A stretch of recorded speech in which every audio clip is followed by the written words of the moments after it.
not done talking about the NFL, Cedric, so don't take off your shoulder pads and helmet just yet.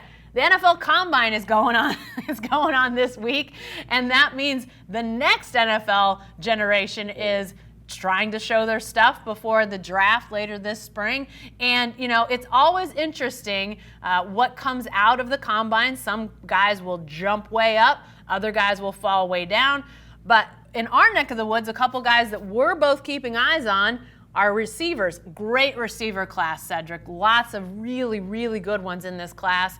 CeeDee Lamb from Oklahoma, Collin Johnson from Texas are among the two guys that are likely to be drafted. But right now they're kind of going opposite directions, Cedric. Collin Johnson's not exactly, he hasn't sort of made big waves, or at least not in a good way.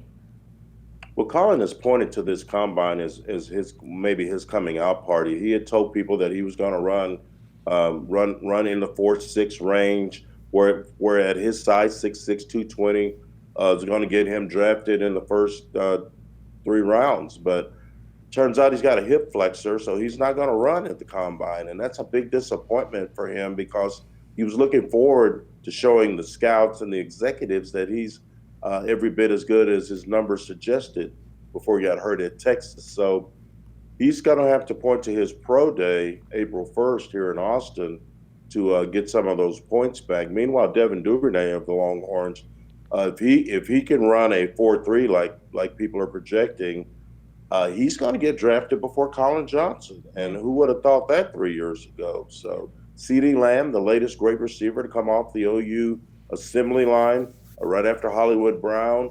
I think that he is one of those guys who's going to be great on the inside or the outside, and he catches everything that's thrown at him. And I think that while Collin has missed out on a great chance to impress the scouts, I think CeeDee's going to have a good combine.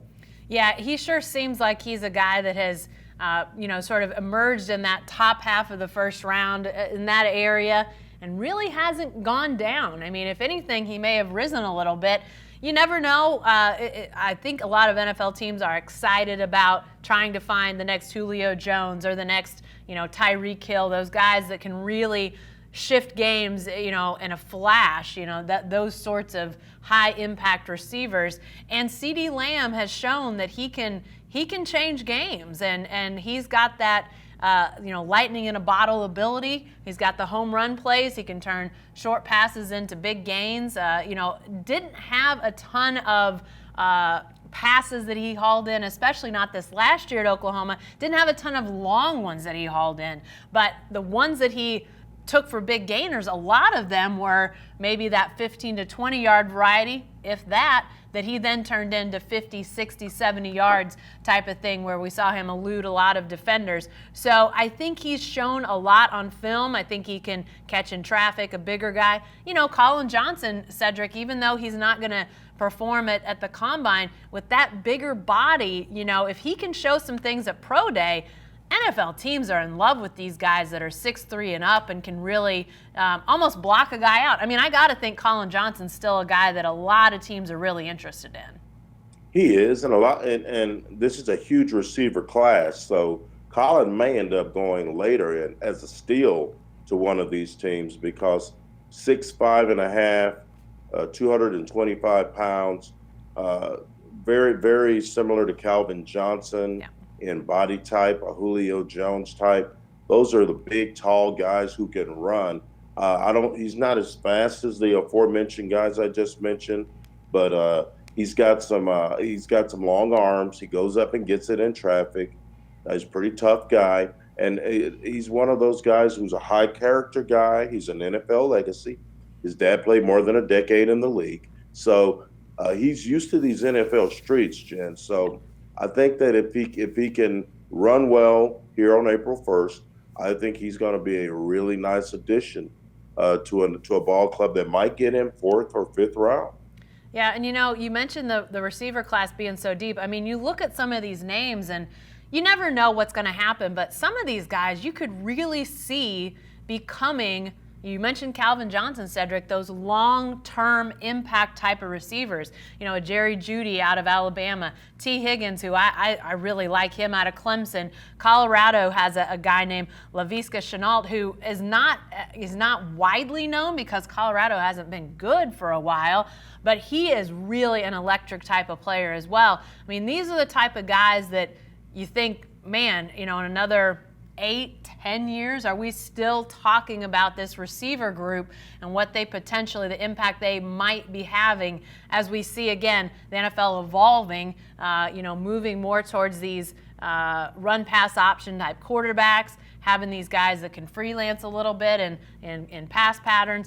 Going to be really interesting to see how this crop of receivers, what they do moving forward. Before we get off the combine, though, Cedric, you know, we'd be remiss if we didn't talk a little bit about just some of the craziness that happens at the combine. Yeah, I mean, some guys go up, go down on the smallest of things. I know that the NFL, I mean, this is important decisions. This is the future of some of these franchises when you're talking about, are you going to draft a quarterback? Are you finding your guy for the next decade?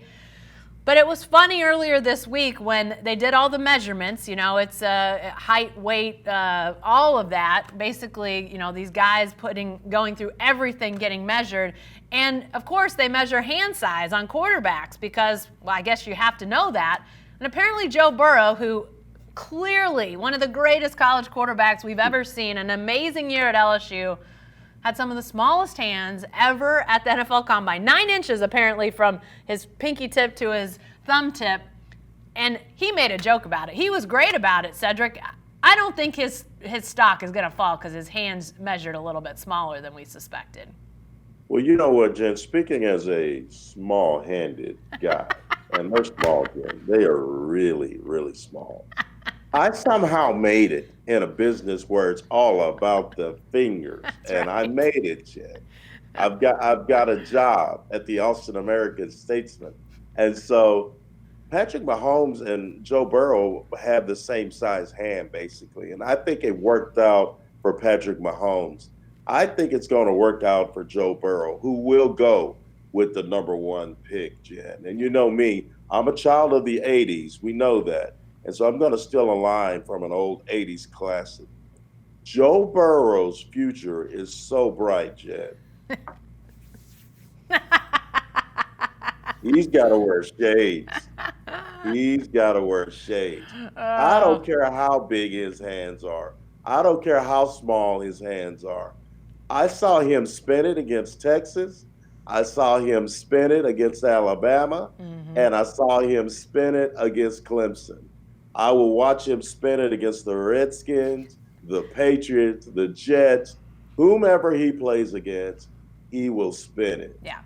His future is very bright. Yeah, I don't think he has anything to worry about. He did make a joke about it, said, you know, I'm thinking about retirement because the football will clearly fall out of my tiny hands. But Great. It was fantastic because, you know, I think the one thing I heard was that, you know, when quarterbacks maybe have a smaller hand size, you worry about extremes when it's really hot, when it's really cold. Joe Burrow played in the bayou. I think he knows a thing or two about playing football in the humidity, in the heat.